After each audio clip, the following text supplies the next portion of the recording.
말씀 보겠습니다. 오늘 하나님 주시는 말씀은 요한복음 14장 27절 말씀입니다. 요한복음 14장 27절 말씀, 우리 한 목소리로 같이 읽도록 하겠습니다. 평안을 너희에게 끼치노니 곧 나의 평안을 너희에게 주노라. 내가 너희에게 주는 것은 세상이 주는 것과 같지 아니하니라. 너희는 마음에 근심하지도 말고 두려워하지도 말라. 아멘. 불안에서 평안으로 시리즈 설교의 오늘 마지막 날입니다. 제가 첫 주에 불안의 근본적인 뿌리는 하나님과의 분리로부터 출발하는 것이라고 말씀을 드렸습니다.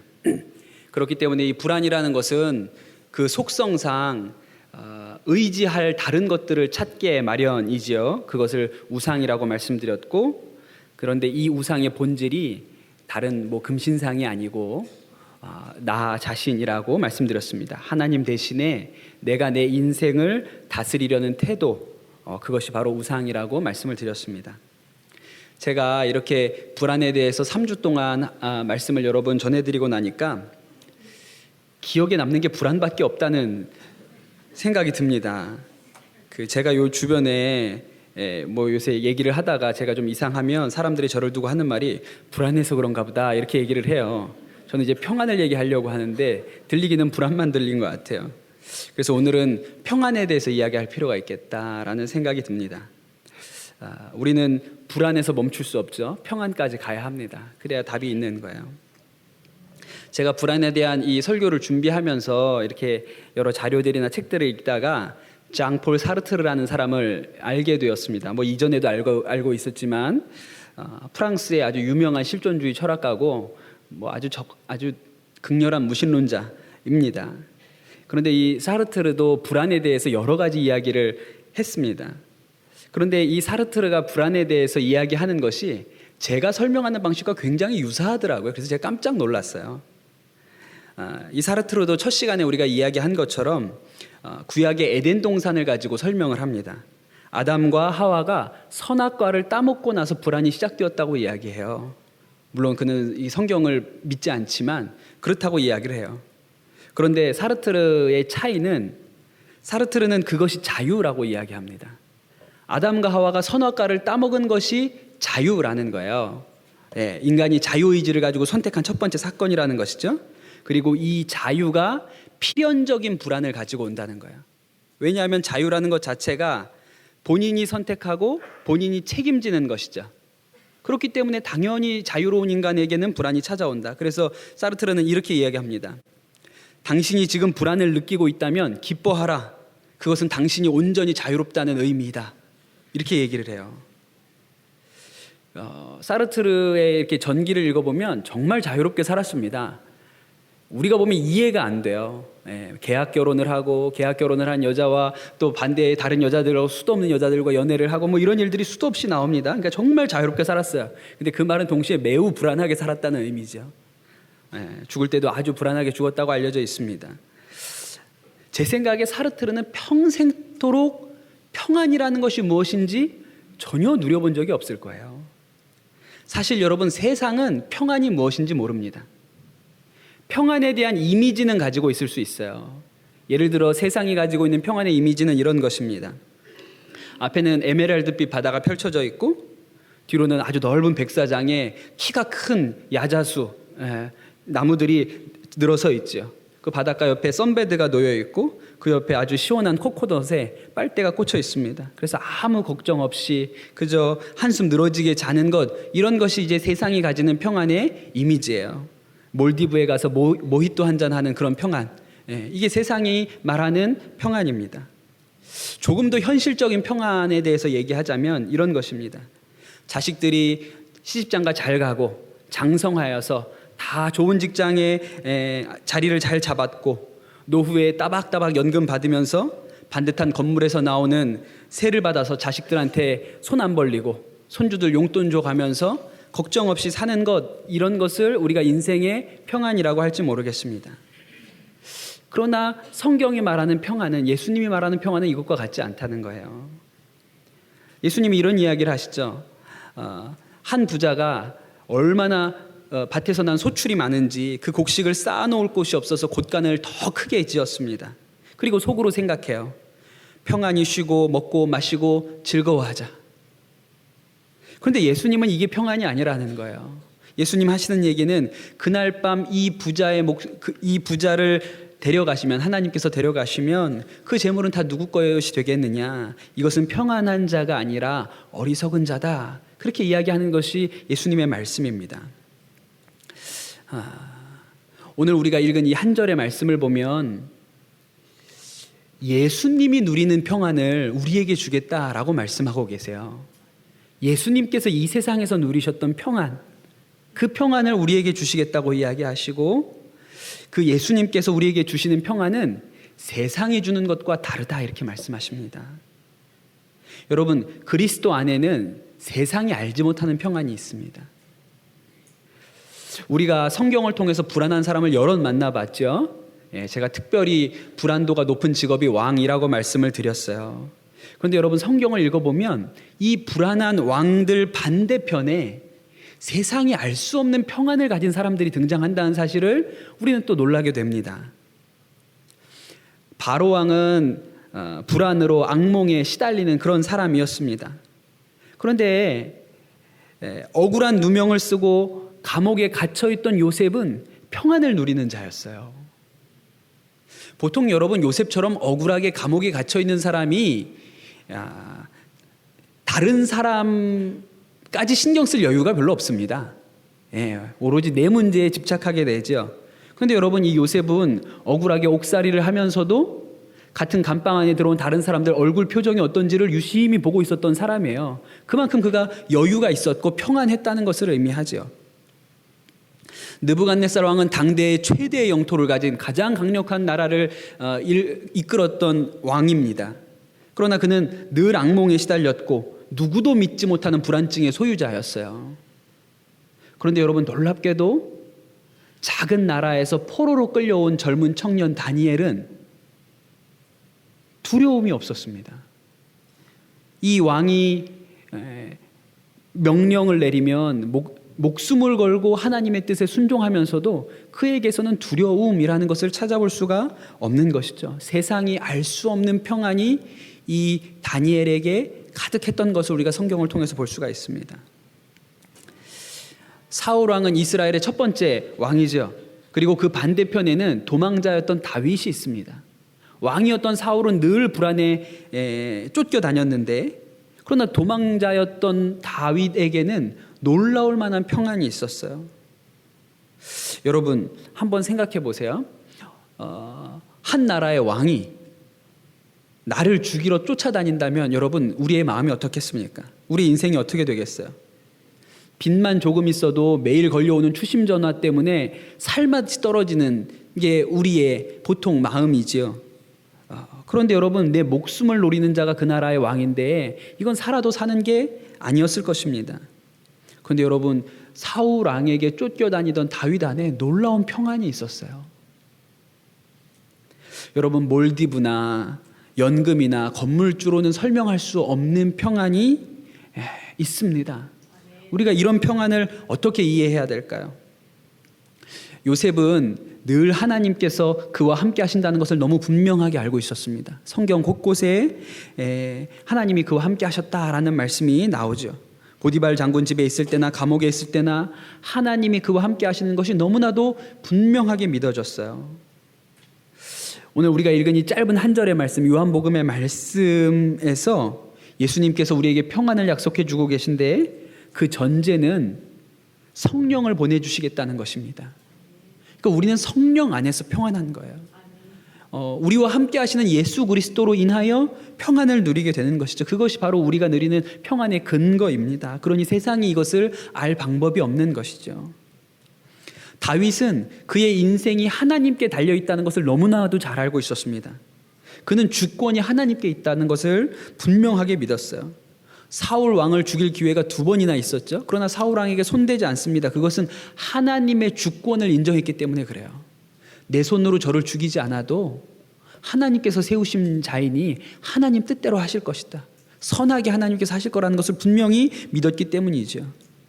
그를 왕으로 세우신 분이 하나님이시기 때문에 내려오라고 하시면 내려와야 된다고 생각했어요. 그래서 그는 왕의 자리를 지켜야 할 것이라고 여기지 않았습니다. 그래서 마음이 평안했죠. 다니엘은 자신의 삶 너머에 여전히 하나님께서 주권을 가지고 계시다는 것을 인정한 사람이었습니다. 금신상에 절하지 않으면 풀무불에 넣어서 죽이겠다라는 이 왕의 무시무시한 명령 앞에 살려주시지 않을지라도 감사합니다. 그렇게 고백하죠. 30일 동안 기도를 금지하는 그 법령 앞에서 그저 늘 하던 대로 올라가서 기도를 할 수 있었던 이 담대함은 하나님이 살려주신다고 믿었기 때문이 아니라 나는 죽더라도 하나님의 말씀대로 살겠습니다 라는 믿음이 있었기 때문인 것이죠. 예수님이 말씀하신 것처럼 몸은 죽여도 영혼은 능히 죽이지 못하는 자들을 두려워하지 말고 오직 몸과 영혼을 능히 지옥에 멸하실 수 있는 하나님을 그가 믿었던 것입니다. 사랑하는 성도 여러분, 요셉이나 다윗이나 다니엘이 누렸던 이 평안, 세상이 알지 못하는 이 평안을 우리도 누리기를 원하는데 우리 안에 이 평안이 누려지지 못하는 이유는 무엇일까요? 예수님이 우리와 함께 하시는 것도 하나님이 우리의 주권자이신 것도 우리가 모르는 바가 아닌데 우리 안에 여전히 불안에 대한 문제가 해결되지 않고 근심과 걱정이 있는 이유가 무엇일까요? 그걸 좀 우리가 같이 나눠보기를 원합니다. 우리가 여전히 불안한 이유는 한 가지 놓지 못하는 끈을 붙들고 있기 때문에 그렇습니다. 우리가 하나님을 믿는다고 하면서도 여전히 가느다란 한 가지 끈에 우리 인생 전체를 걸고 있기 때문에 우리가 여전히 불안한 것이죠. 저희 첫째 아들이 이제 6살쯤 되니까 저도 남자라고 이제 제법 허세가 있습니다. 형들이 높은 턱 위에서 이렇게 뛰어내리는 것을 보고 자기도 뛰겠다는 거예요. 뛸 것처럼 올라서더니 내려다보고는 영 겁이 나는지 못 뛰고 이렇게 뒤로 매달려가지고 그 턱에서 내려오려고 해요. 그래서 이렇게 턱에 매달렸는데 자기는 거기에 매달리면 발이 땅에 닿을 줄 알았나 봐요. 근데 발이 땅에 안 닿는 거예요. 그러니까 갑자기 얘가 아빠 부르면서 소리를 치더라고요. 제가 이렇게 보니까 발과 땅이 한 10cm 정도 떨어져 있어요. 그러니까 이제 손을 놓으면 그냥 안전하게 땅에 닿습니다. 근데 얘는 밑은 내려다보지 못하고 무서우니까 밑은 내려다보이지 못하고 안 보이니까 겁이 나서 막 소리를 지르는 거예요. 제가 손 놓으면 돼. 절대 놓지 않습니다. 결국 제가 안아서 내려줄 때가 돼서야 거기서 내려왔어요. 근데 여러분 마치 우리가 이 세상을 사는 모습이 그와 같지 않습니까? 우리가 손만 놓으면 하나님께서 우리의 굳건한 반석이 되시는데 우리가 거기서 불안하다고 거기에 매달려가지고 온 힘을 쓰고 있으니 우리 마음이 여전히 그 불안이 해결이 안 되는 것이죠. 중동에서 사역하고 계시는 장선교사님이 계시세요. 그런데 이 장선교사님이 설교 중에 이런 이야기 하시는 것을 들었습니다. 이 장선교사님이 원래는 그 세계적인 기업의 한국 지사에서 중역을 감당하시던 분이십니다. 근데 이제 선교사님으로 부름 받으시고 나서 그걸 다 포기하시고 그렇게 선교사로 헌신하신 분이세요. 캐나다에 가서 선교사로서 훈련을 하시는데 이제 뭐 수입이 없으니까 경제적인 일이 이제 많이 어려워지게 되시는 것이죠. 그래서 제가 그때 들은 이야기는 농장에서 오이 따는 일을 하셨다 그러더라고요. 캐나다에 가서 오이 농장에 가서 일을 하시면서 그렇게 선교 훈련을 받으셨다는 얘기를 하세요. 선교사로 헌신하면서 경제적으로 어려워질 거라는 거 당연히 예상했고 각오를 했는데 한 가지 마음에 깊은 두려움이 있었는데 그것은 신용불량자가 되면 어떡하지? 하는 두려움이었다고 얘기를 하세요. 그래서 어떻게든 신용불량자가 되는 것만은 피해보려고 갖은 노력과 애를 다 쓰셨는데 결국은 신용불량자가 되고 말았습니다. 그런데 그 과정에서 장선교사님이 아주 놀라운 것을 발견하셨다는 거예요. 신용불량자가 되어도 죽지 않는다는 것을 아셨대요. 신용불량자인데 살아있어요. 이게 큰 변화가 없구나. 내가 살아있다는 일엔 큰 변화가 없구나. 그렇게 깨달으셨다는 이야기를 들은 적이 있습니다. 제가 일전에 우리 교회에서 이제 직원을 채용하는 일로 인터뷰를 지원하신 분 인터뷰를 했던 적이 있습니다. 우리 교회 한 성도님께서 지원을 하셨어요. 나이가 적으신 것도 아니고 자녀들도 여럿 있고 또 공부도 시켜야 되는 그런 형편에 계세요. 그래서 제가 이렇게 질문을 했습니다. 집사님, 우리 교회에 그 교직원의 급여 수준이 높지가 않습니다. 아이들 먹이고 공부시키는 일이 쉽지 않으실 텐데 괜찮으실까요? 그렇게 여쭤봤어요. 그런데 이분이 이제 교회에 채용 면접에 오셔서 하시는 대답이 굉장히 충격적이었습니다. 이렇게 얘기하셨어요. 목사님, 먹고 사는 일은 다 주님께 맡겼습니다. 더 이상 염려하지 않습니다. 그렇게 이야기를 하시더라고요. 면접관으로 목사들이 몇 명이 들어왔는데 그 얘기를 듣고 다 눈시울이 막 뜨거워졌어요. 그래서 앞에 면접 보는 우리 집사님 앞에 놓고 막 다 이렇게 눈물이 그렁그렁한 채로 저희가 이렇게 면접을 봤던 일이 있어요. 여러분, 정말 눈앞에서 세상이 알 수 없는 평안을 우리가 만난 것이죠. 세상이 이해하지 못하는 평안을 우리가 본 거예요. 제가 지난주에 설교 때도 말씀드린 것처럼 우리 청소년부 학생들이 대학이나 우리 중학생들은 특목고 입시하는 친구들은 그런 시험을 앞두고 굉장히 불안해합니다. 기도 제목 물어보면 이런 거 많죠. 하나님, 서울대 꼭 붙여주세요. 이런 기도 제목이 있습니다. 근데 이런 기도 제목을 내놓는 사람은 대단히 불안합니다. 스카이캐슬 보시잖아요. 다 불안합니다. 나오는 사람들이. 한 사람도 평안한 사람이 없어요. 하나님, 서울대 꼭 붙게 해주세요. 그러면 계속 불안해요. 왜? 떨어질 것 같으니까. 그럴 때는 대학이라는 줄을 끊어야 평안이 옵니다. 그 대학이라는 줄을 끊어야 돼요. 김양재 목사님 담임하시는 우리들 교회에서 수능날 기도회를 합니다. 우리 교회도 하는데 그 교회에서도 하거든요. 근데 우리들 교회 수능 기도회는요, 이름이 특이합니다. 부퇴떨감 기도회라 그래요. 부퇴떨감 기도회. 이게 무슨 말이냐면 붙으면 회개, 떨어지면 감사 기도회라는 말이에요. 한 번에 붙으면 회개해야 돼. 그 하나님 앞에 우리가 뭐 잘못한 게 있어서 붙이신 거고, 떨어지면 하나님 앞에 감사해야 돼. 그 하나님이 우리를 다루어가는 방식이기 때문에. 그래서 그 기도회를 부퇴떨감 기도회라고 합니다. 붙으면 회개, 떨어지면 감사. 그걸 또 머그컵으로 고3 애들한테 나눠줬더라고요. 부퇴떨감이라고 써가지고.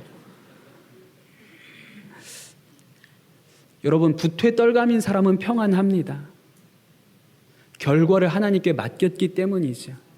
내가 그 하나의 끈을 붙들고 하나님, 이거 안 이루어지면 제 인생 큰일 나요 하지 않고 내 인생 그대로 하나님께 맡겼습니다. 붙든지 떨어지든지 감사밖에 없습니다 하는 사람은 평안을 누리는 거예요.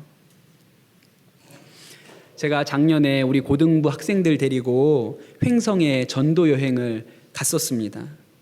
횡성 지역의 교회들로 흩어져서 우리 아이들이 이제 전도도 하고 발 씻기도 하고 뭐 이런 일들을 했어요. 그런데 그 여러 조들 중에 2개 조는 이른바 거지 순례라는 것을 저희가 시켰습니다. 다른 조들은 다 갈 데가 있고 잘 데가 있고 먹을 것도 다 채워놨습니다. 준비가 돼 있어요. 그러나 이 2개 조는 아무것도 정해진 게 없어요. 그냥 아무데나 내려놓고, 정해진 곳에 내려놓고 내일 이 시간까지 돌아와, 그러고 끝입니다. 1박 2일 동안 먹을 것, 잘 것 다 하나님이 공급해 주시는 대로 해결해야 돼요. 하나님한테 물어봐서 해결을 해야 됩니다. 기도로 찾아야 하는 것이죠. 근데 이 친구들이 출발할 때 자기들이 횡성에 왔으니 하나님께서 점심에 한우 먹여주실 것을 믿는다고 큰 소리를 뻥뻥 치고 나갔습니다.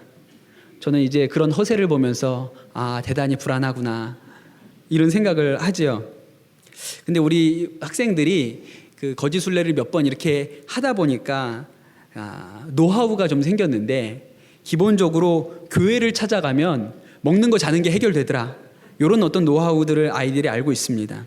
그래서 그 내린 마을에서 제일 먼저 교회를 찾아갔다는 거예요. 그랬더니 목사님 사모님이 너무 반갑게 맞아주시고 좋은 일 한다고 칭찬해 주시고 라면도 끓여주시고 자고 가도 된다고 얘기해 주시니까 막 신이 났죠. 너무너무 좋았던 거예요. 근데 이 아이들도 양심이 있어가지고 너무 한 번에 좋은 일이 생기니까 우리가 믿음의 도전을 더 해봐야겠다, 이런 마음이 들었답니다. 가나안 땅에 들어온 것 같은데 아니다, 광야로 한 번 더 나가야겠다, 이런 생각이 든 것이죠. 그래서 옆마을로 옮겨서 전도를 한 번 더 하자, 그렇게 얘기를 했는데 옆마을이 걸어서 1시간 정도 거리에 있습니다. 작년 여름이 보통 아니게 더웠잖아요. 너무너무 더웠는데 그 땡볕을 이제 1시간을 걸어서 서로 격려하고 힘내라 그러면서 1시간을 걸어서 옆마을로 옮겼습니다. 기특하죠? 얼마나 대견한지 모릅니다. 그 옆마을에도 교회가 하나 있었대요. 그래서 가자마자 이제 냉수라도 한번 얻어 먹어야 되니까 그 교회를 찾아갔습니다. 당연히 이들 마음에는 환영받을 거다, 이런 마음을 가지고 찾아간 거예요. 근데 문제가 이제 거기서부터 시작이 됐습니다. 그 교회 사모님이 너무 당황하시면서 이렇게 연락도 안 하고 불쑥 이렇게 여러 명이 찾아오는 일이 어딨냐, 그러면서 핀잔을 주시는 거예요. 게다가 그 교회는 어린이집을 겸하고 있어서 목사님이 재워줄 수 있다고 허락하는 것도 어렵다.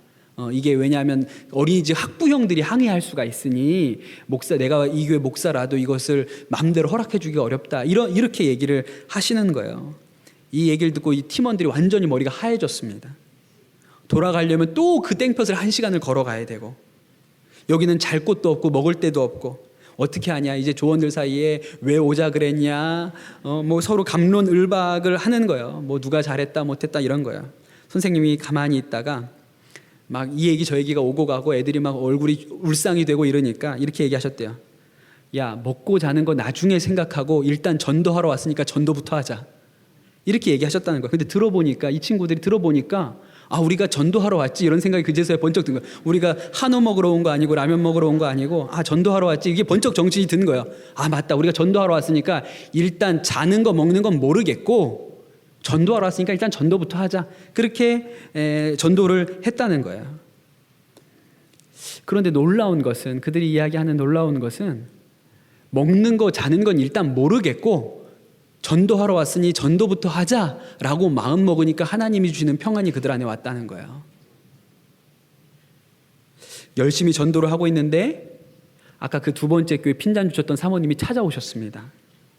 애들을 그렇게 보내놓고 내내 마음에 이렇게 찜찜하시고 미안하셨던 거예요. 고민하다가 얘들이 어디 갔을까 온 마을을 찾아 헤매시다가 결국 이 아이들을 만나셨죠. 그러면서 데려다가 순대국밥 한 그릇씩 다 사 먹이시고, 또 남편 목사님한테 허락도 받지 않고 자고 가라, 나중에 부부 싸움을 하는 건 내가 할 일이고 자고 가라, 이렇게 해서 그 교회에서 재워주시고, 그래서 우리 아이들 안에 우리가 먹고 자는 것 포기했더니 하나님께서 채워주시는구나 라는 간증이 이 아이들에게 생겼습니다.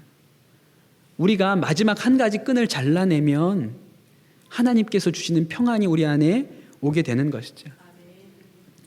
다윗은 자신이 왕이어야 한다는 그 한 가지 끈을 잘라낸 사람입니다.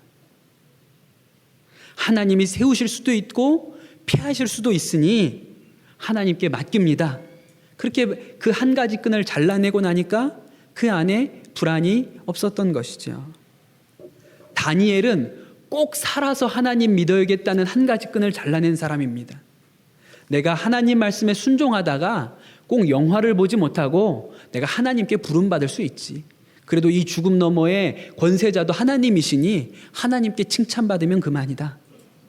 그렇게 이 삶에 대한 그의 욕구를 잘라내었기 때문에 그의 안에 세상이 알 수 없었던 평안이 누려졌던 것이죠.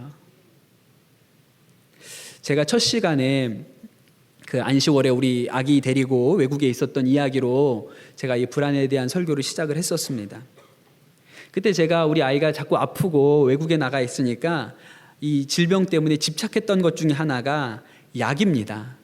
출발할 때부터 약을 많이 받아갔고, 많이 받아갔어요. 떨어질까 봐 많이 받아갔고, 근데 이게 자꾸 먹이니까 계속 줄잖아요, 약이. 그럼 이게 약이 주는 양과 불안이 비례해서 커지는 것이죠.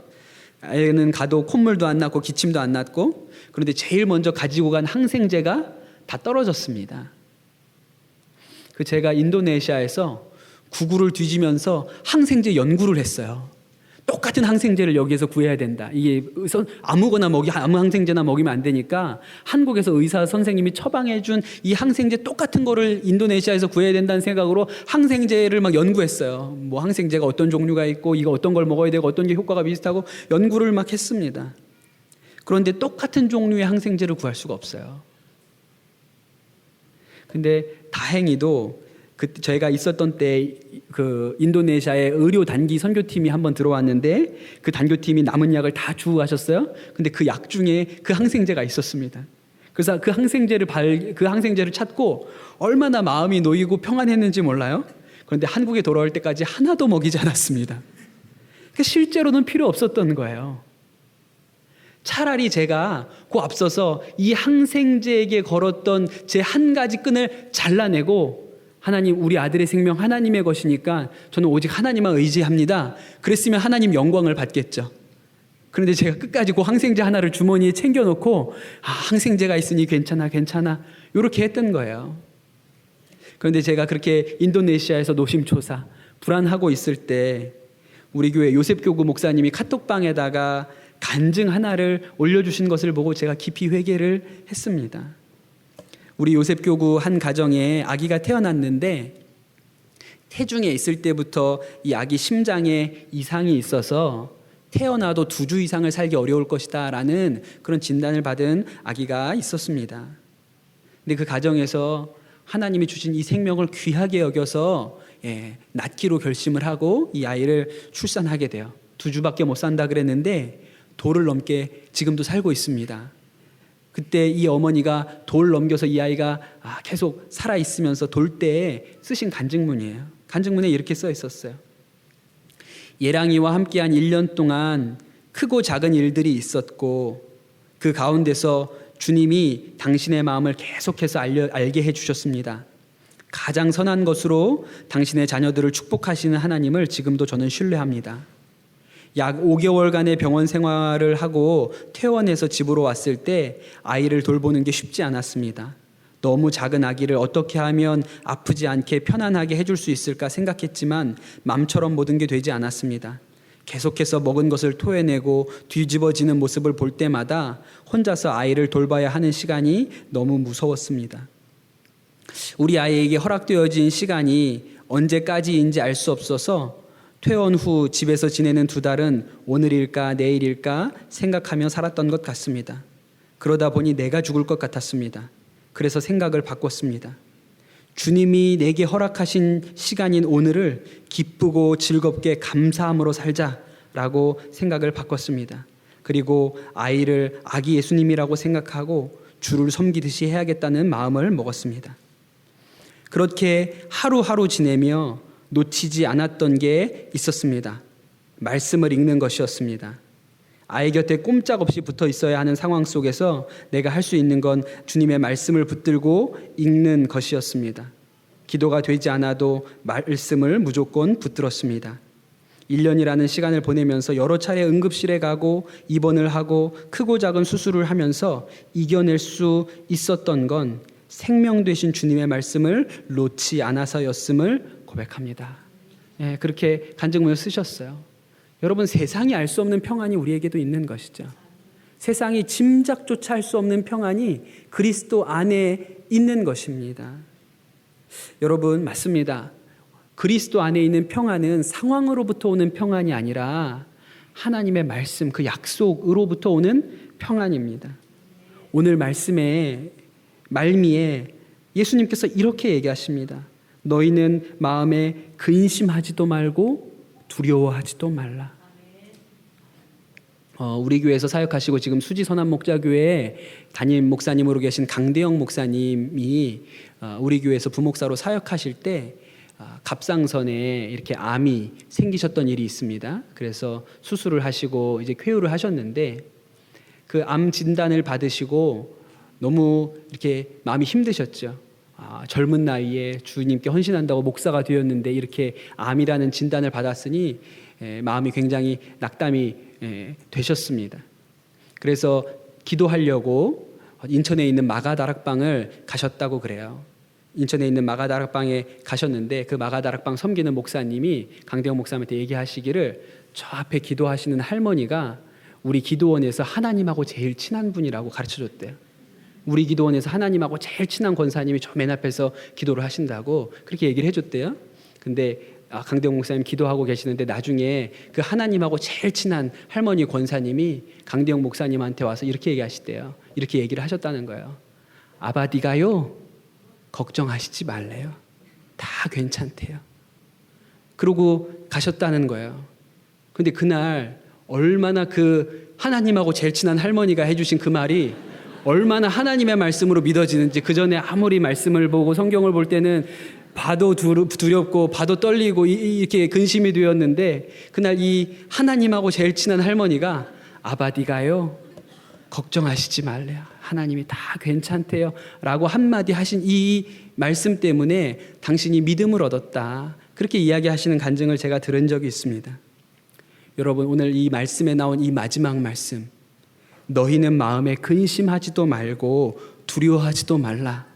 이 예수님의 말씀이 하나님하고 제일 친한 할머니가 해주신 것처럼 여러분 귀에 들리시게 되기를 축복합니다. 하나님의 말씀 없이 우리가 어찌 평안을 얻겠습니까?